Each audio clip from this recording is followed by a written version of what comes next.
अच्छा हो तो पॉलिसी भी अच्छी आती है, इम्प्लीमेंट अच्छा होता है। चलिए बिल्कुल आएंगे हम इन चुनौतियों पर भी आगे बात करेंगे। तस्वीरें हम आपको दिखा रहे हैं बीजेपी मुख्यालय की।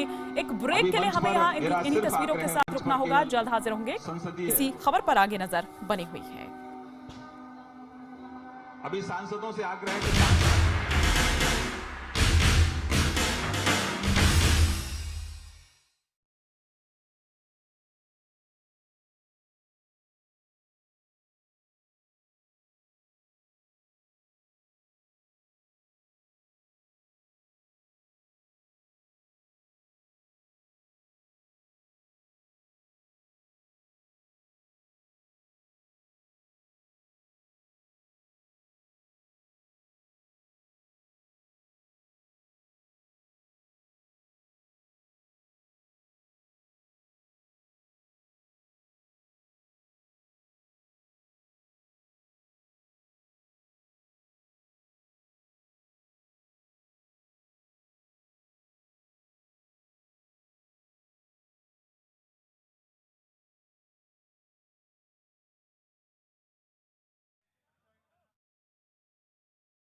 तो आगे लगातार हम यहाँ पर बात कर रहे हैं बीजेपी के कद्दावर नेता और प्रधानमंत्री नरेंद्र मोदी के दाहिना हाथ राष्ट्रीय अध्यक्ष घोषित करता हूं और ये प्रमाण पत्र शुभकामनाओं से मैं प्रेरित करता हूं। धन्यवाद।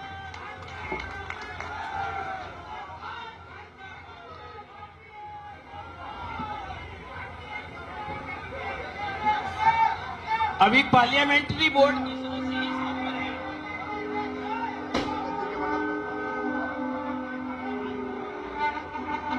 तो तस्वीरें यहां हम आपको दिखा रहे हैं। निर्विरोध अध्यक्ष चुने गए हैं। एक बार फिर से अमित शाह दोबारा बने हैं बीजेपी के अध्यक्ष। ये तस्वीरें हम यहां पर आपको दिखा रहे हैं। एक मिनट रुकिए, रुकिए सब, एक मिनट रुकिए, अभी एक मिनट रुक जाइए, एक मिनट रुकिए। मंच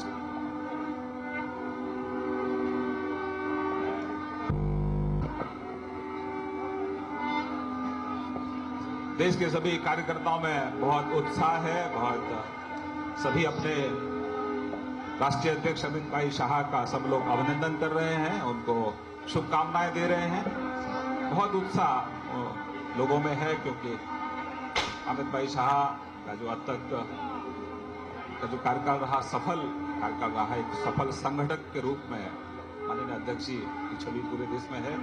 मंच पर मैं आग्रह करूंगा, मंच की व्यवस्था में अगर सभी लोग सहयोग करेंगे तो बहुत अच्छा रहेगा।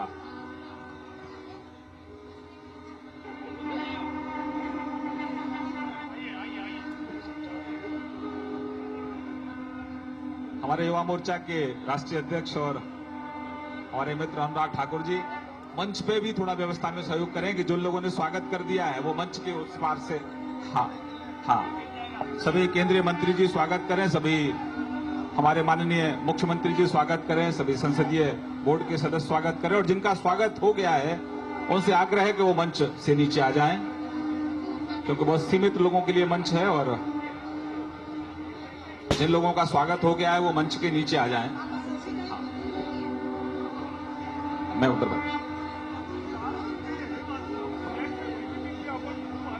व्यवस्था में सभी लोग सहयोग करें क्योंकि मंच से जो नीचे उतरना है वहां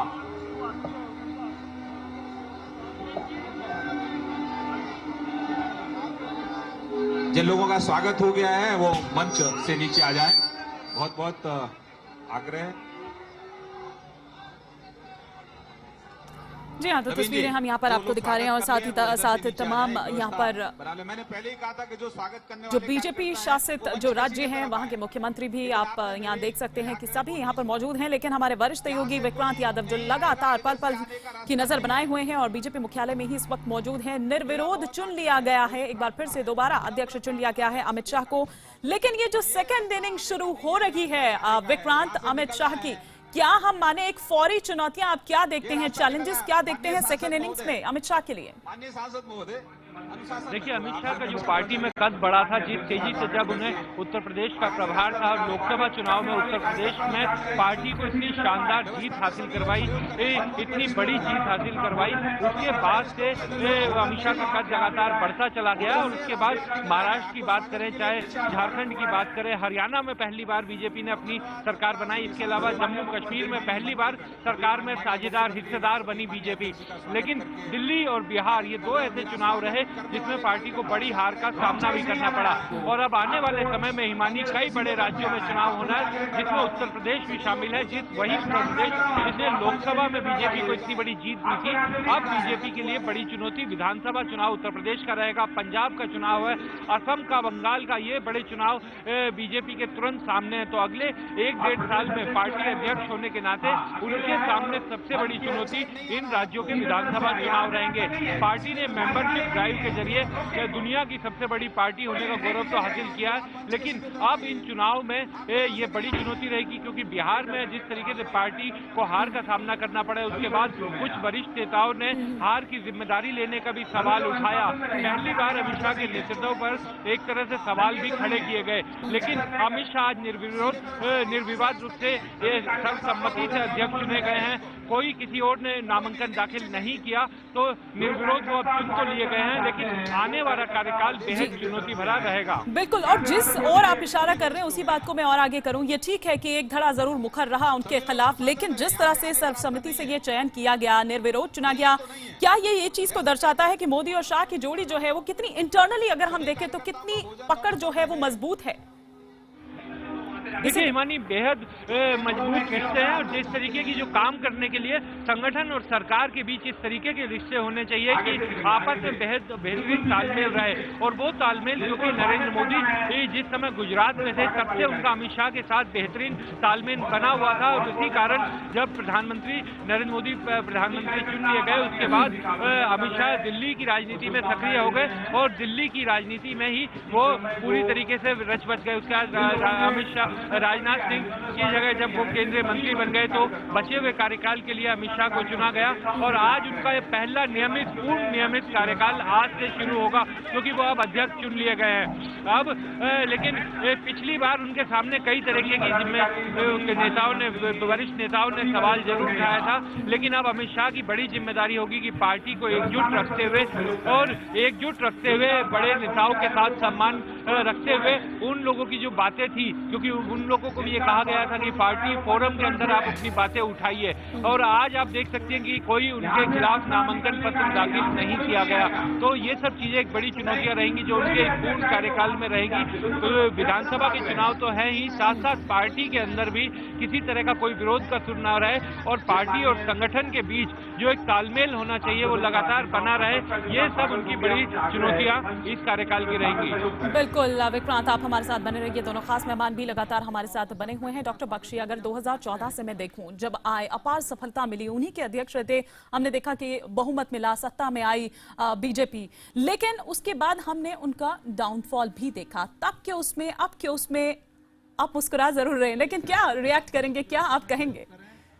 लोकसभा का चुनाव उनकी अध्यक्षता में नहीं, तभी राजनाथ जी अध्यक्ष। जी बिल्कुल। लेकिन उसके बाद लगभग 18 महीनों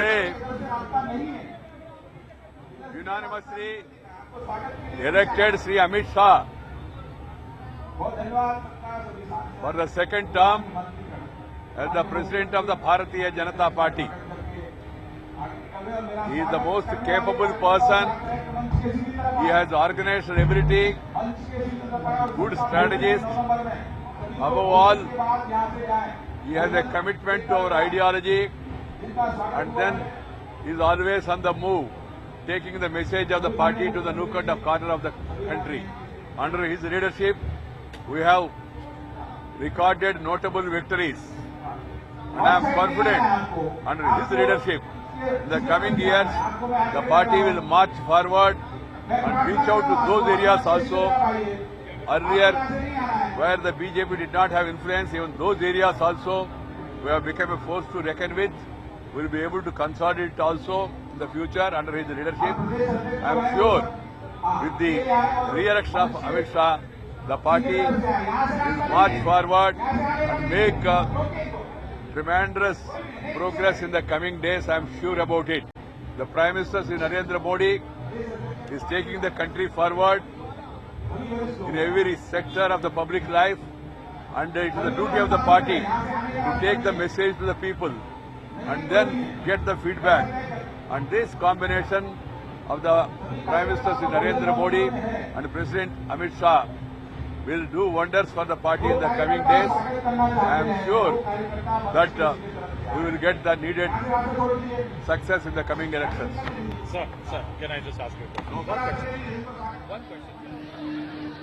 सभी लोग सहयोग करें, मंच में सहयोग करें। तो केंद्रीय मंत्री वेंकैया नायडू को आप यहां पर सुन रहे थे और हर कोई बधाई देने के लिए इस वक्त वहां पर पहुंचा हुआ है। आप देख सकते हैं सभी से यहां पर हर कोई पहुंच रहा है उनका अभिवादन स्वीकार करते हुए। आप देख सकते हैं बीजेपी के अध्यक्ष अमित शाह को। एक ब्रेक के लिए हमें इन्हीं तस्वीरों के साथ रुकना होगा, जल्द हाजिर होंगे।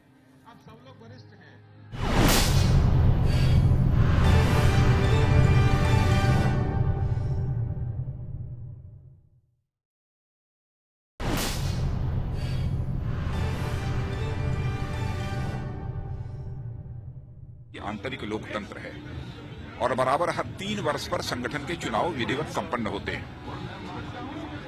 विगत 1.5 वर्षों से लगातार श्री अमित शाह पार्टी के अध्यक्ष के रूप में अपनी जिम्मेदारी निभा रहे थे।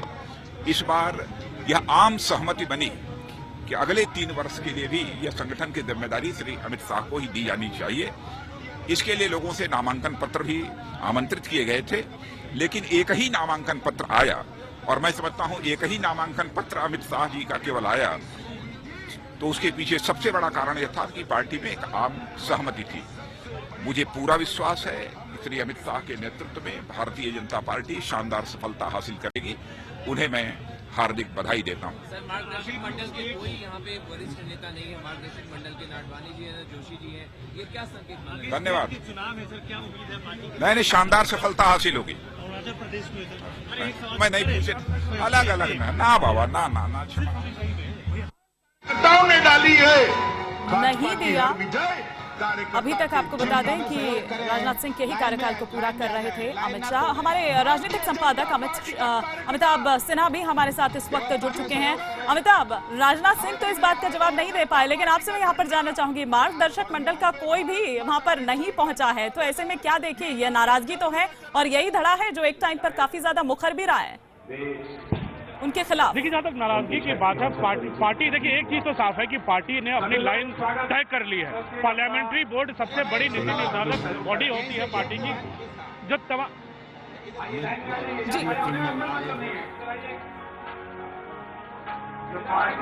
आंदोलन विचारधारा इसका प्राण है। और आने दीजिए, लाइन में आने दीजिए। मेरी धारणा है कि मेरा अध्यक्ष बनना। अमिताभ, क्या आप मुझे सुन पा रहे हैं? देखिए, 2 चीजें साफ हैं। मार्गदर्शक मंडल की गैर मौजूदगी का जहां तक सवाल है, लालकृष्ण आडवाणी हो चाहे मुरली मनोहर जोशी, बिहार चुनाव के बाद तमाम वरिष्ठ नेताओं की जो बैठकें हुई थी और अमित शाह की ताजपोशी को लेकर सवाल उठाए गए थे, हार की समीक्षा करने को कहा गया था। उसके बाद से एक चीज तो साफ है कि पार्टी ने उनके बयानों से किनारा किया है, उनको मनाने की कोशिश की गई थी। पार्टी के कई बड़े नेता उनसे जाकर मिले भी थे। तो जाहिर तौर पर 1-2 बड़े नेता हैं, मुरली मनोहर जोशी, लालकृष्ण आडवाणी, वो यहाँ मौजूद नहीं है। लेकिन अब दौर बदल चुका है पार्टी का, लेकिन तभी साफ हो गई थी। लेकिन अमिताभ, ये चीज क्या दर्शाती है, क्या ये मार्गदर्शक मंडल या जिन लोगों को दरकिनार कर दिया गया वो और हाशिए पे चले जाएंगे या नहीं? अब स्ट्रैटेजी बदलेंगे, क्योंकि स्ट्रैटेजी मास्टर कहा जाता है अमित शाह को। अब उनकी बात को या उनको और प्रभावी तरीके से कहीं हम देखेंगे कि आगे उठाया जाएगा या ध्यान दिया जाएगा?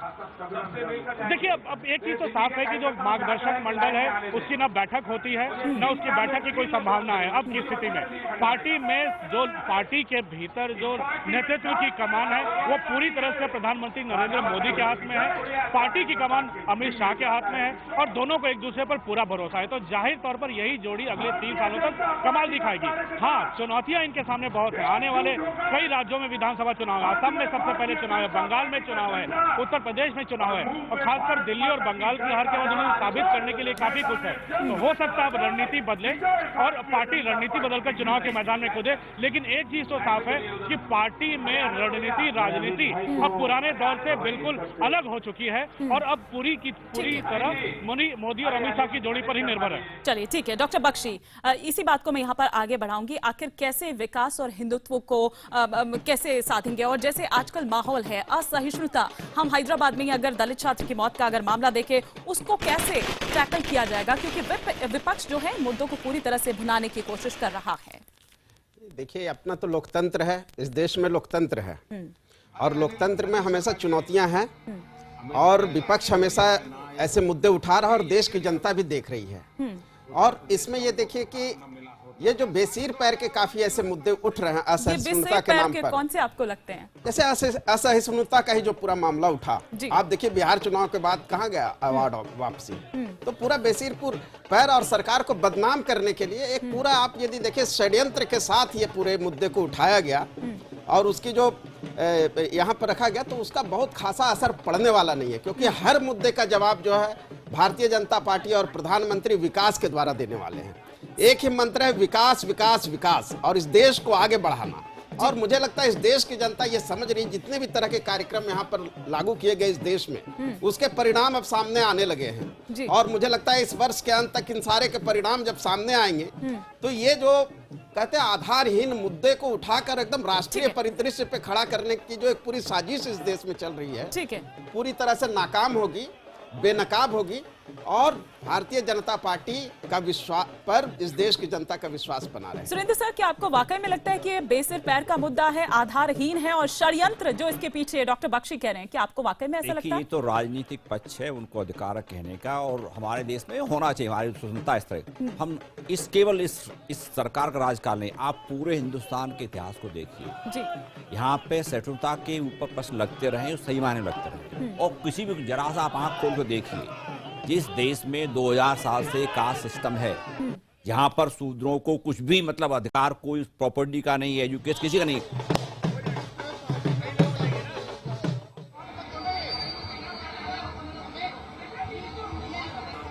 से ज्यादा पुअर लोग यहाँ पे हैं, जबकि हमारी इकोनॉमी बहुत बढ़ रही है। इस सरकार ने आगे से बढ़ते रहे। एक जमाने में 1990 से हमारा इकोनॉमिक विकास हुआ है, बढ़ता रहा, उसके बावजूद हमारे जो गरीबों की संख्या है वो संसार में सबसे ज्यादा है।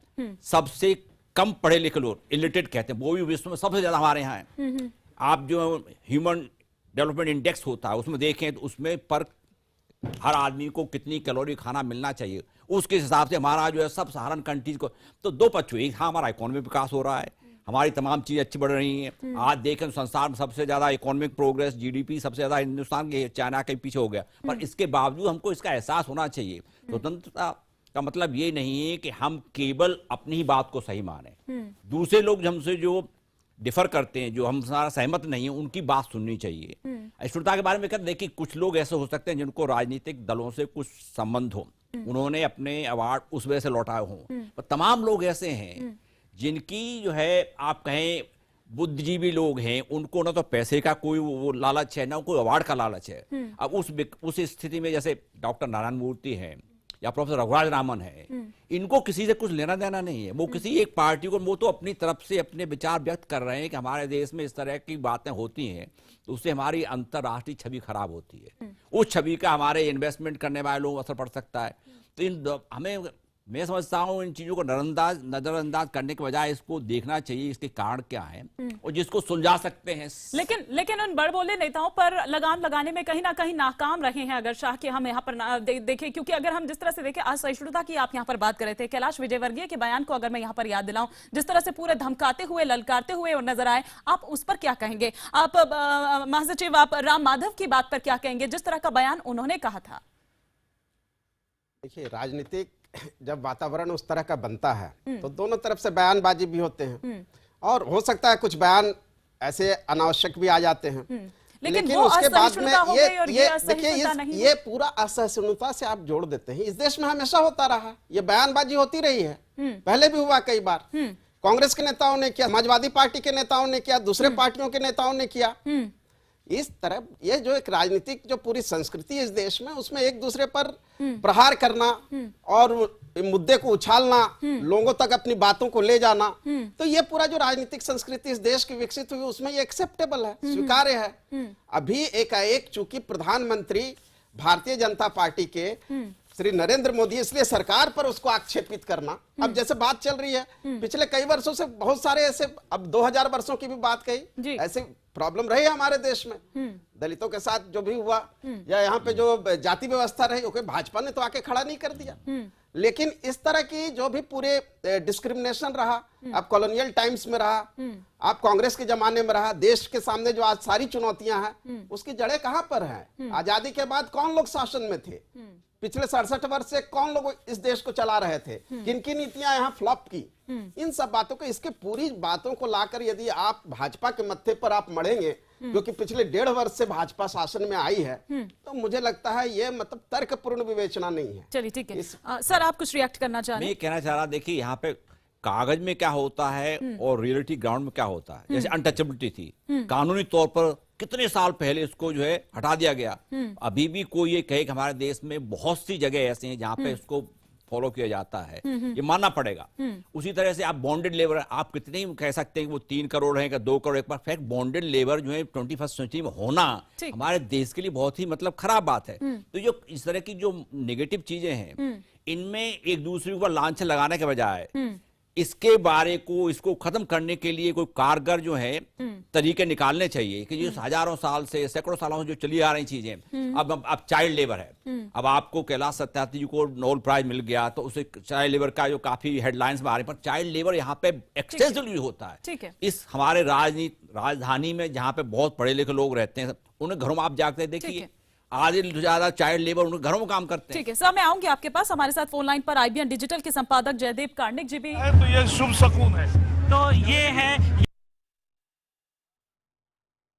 तो लगातार हम आपको विजुअल्स भी यहाँ पर दिखा रहे हैं, तस्वीरें आप देख रहे हैं। आईबीएन डिजिटल के संपादक जयदीप कार्णिक जी भी हमारे साथ जुड़ चुके हैं फोन लाइन पर, उनके पास हम सीधा यहाँ पर रुक करेंगे। जयदीप, आप किस तरह से देखते हैं जिस तरह से निर्विरोध चुना गया पार्टी के लिए, अगर मैं इंटरनली कहूं तो कितना हेल्दी आप इसे देखते हैं? जी देखिए, ये तो माना जा रहा था कि ये केवल खाना बची हुई है और ये लगभग तय ही माना जा रहा था, तो इसमें बहुत आश्चर्य की बात नहीं है, लेकिन उम्मीद यही थी कि भारतीय जनता पार्टी अगर कोई विकल्प के रूप में कुछ पेश करती और निश्चित तौर पर नजर आता कि जो बिहार की इतनी बड़ी हार हुई है उसके बाद कुछ मंथन हुआ है और कुछ नए चेहरों पर विचार हुआ, ऐसा कुछ दिखाई नहीं दिया, तो ये माना ही जा रहा था। भारतीय जनता पार्टी को अब ये साबित करना होगा कि वो उस कांग्रेस या दूसरी अन्य पार्टियों की परंपरा की पार्टी नहीं, और जो कैडर बेस्ड पार्टी होने का सबसे बड़ा, उनकी अगुवाई ने पार्टी ने नए मिल का स्तर प्राप्त किया है और हम मजबूती से आगे बढ़ेंगे। आज हम 9 राज्यों में शासन करते हैं, 2 में हमारे सहयोगी हैं, केंद्र में शासन करते हैं।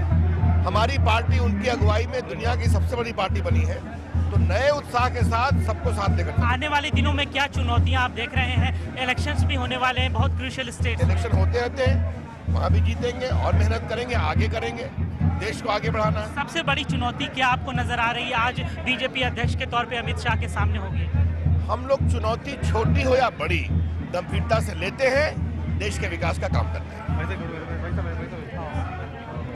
चुनौतियां जरूर है, और जहां तक इलेक्शन की बात है, बंगाल, असम, तमिलनाडु, केरला और 2017 में जिस तरह से यूपी, पंजाब और गुजरात में आखिर किस तरह से बचाएंगे, ये यहाँ पर देखना होगा। चुनाव तो आते जाते रहते हैं। यहाँ पर केंद्रीय मंत्री रविशंकर प्रसाद को आप यहाँ पर सुन रहे थे। सभी खास मेहमान हमारे साथ लगातार बने हुए हैं। जश्न की तस्वीरें हम आपको दिखा रहे हैं बीजेपी मुख्यालय से। इन्हीं तस्वीरों के साथ फिलहाल हमें यहाँ पर रुकना होगा एक और ब्रेक के लिए।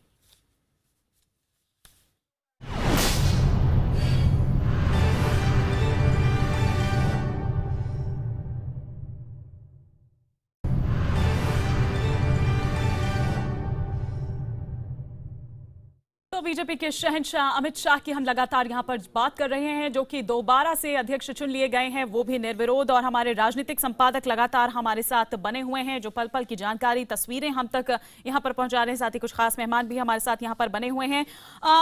अमिताभ, अगर हम देखें तो ये जरूर है कि अमित शाह की अगर बात करें तो वो काफी मजबूत अध्यक्ष जो हैं उसके तौर पर उभरे हैं। कई सफलताएं जो हैं उनके इस काल में, जो राजनाथ सिंह के बाद उन्होंने संभाला, उतने काल में हमें देखने को मिली, लेकिन कुछ फेल्योर भी हमको यहाँ पर देखने को मिले। क्या अब लगता है कि क्योंकि स्ट्रैटेजी मास्टर माने जाते हैं अमित शाह, अब कुछ हमें नई स्ट्रैटेजी, कुछ और चीजें हमको यहाँ पर देखने को मिलेगी, कुछ बदलाव होगा रणनीति में? रणनीति बदलाव करना पड़ेगा, क्योंकि पार्टी अध्यक्ष अमित शाह और उनकी जो चुनावी रणनीति थी, उसने उत्तर प्रदेश में पार्टी को 72 सीटें दिलवाई थी और उसी के दम पर पार्टी केंद्र में पूर्ण बहुमत में आई थी। अमित शाह की इस काबिलियत को नरेंद्र मोदी जानते हैं। दूसरी बात, 12 साल लगातार नरेंद्र मोदी गुजरात में मुख्यमंत्री रहते हैं, वहां पर अमित शाह उनके सबसे बड़े सिपा सलार रहते हैं। वहां नरेंद्र मोदी को कभी हार का मुंह नहीं देखना पड़ा है। तो जाहिर तौर पर लगातार ये गुजरात का सफल प्रयोग दिल्ली में भी चलता रहा है, हरियाणा में सफल रहा, महाराष्ट्र में सफल रहा, लेकिन पिछले 2-3 चुनाव में असफलताएं हाथ लगी हैं। जाहिर है पार्टी को रीथिंक करना पड़ेगा, दोबारा सोचना पड़ेगा अपनी रणनीति के बारे में। आसाम में अब लोकल लेवल पे काम हो रहा है, लोकल पार्टियों से बातचीत हो रही है, बोड़ो पार्टियों से बात हो रही है कि उनके साथ अलायंस हो जाए।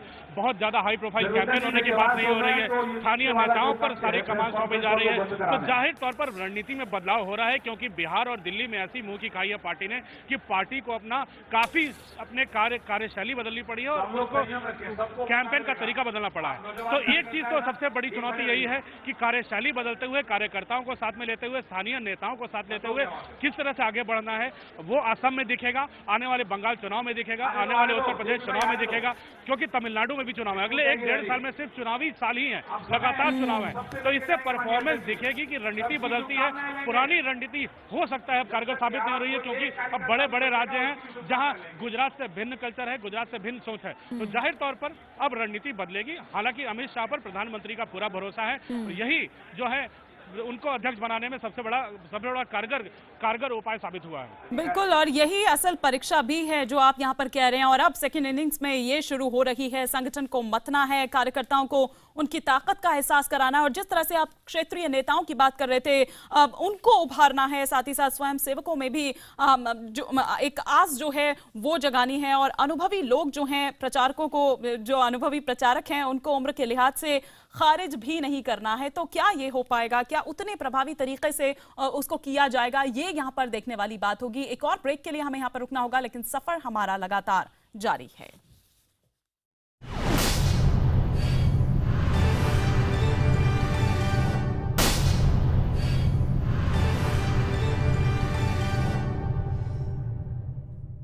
और इस वक्त सबसे बड़ी खबर की तरफ रुख करेंगे। बीजेपी मुख्यालय चलते हैं, जहां पर बड़े धूमधाम से अमित शाह को दोबारा पार्टी का अध्यक्ष चुन लिया गया है। इस वक्त की बड़ी खबर, मंच पर पार्टी के बड़े नेताओं और कार्यकर्ताओं के बीच अमित शाह को दोबारा बीजेपी का अध्यक्ष चुना गया, इसकी घोषणा हुई। अमित शाह के दोबारा बीजेपी अध्यक्ष चुने जाने पर बीजेपी मुख्यालय पर जश्न का इस वक्त माहौल है। कार्यकर्ताओं ने ढोल नगाड़े और दिन में ही आतिशबाजी की लौ जला दी। मिठाइयों का दौर जारी है। और ये 2 तस्वीर जो इस वक्त आप देख रहे हैं, जमकर जश्न अशोका रोड, जहां पे जश्न मनाया जा रहा है, और ये मुख्यालय के अंदर की तस्वीर जहां पर घोषणा हुई अब से कुछ देर पहले। अगले 3 साल के लिए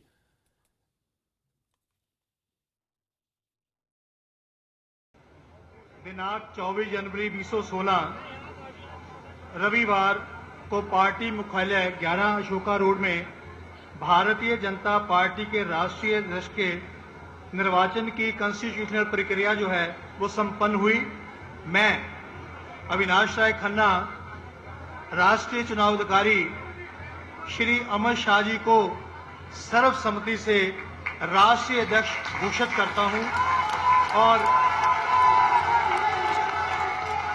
ये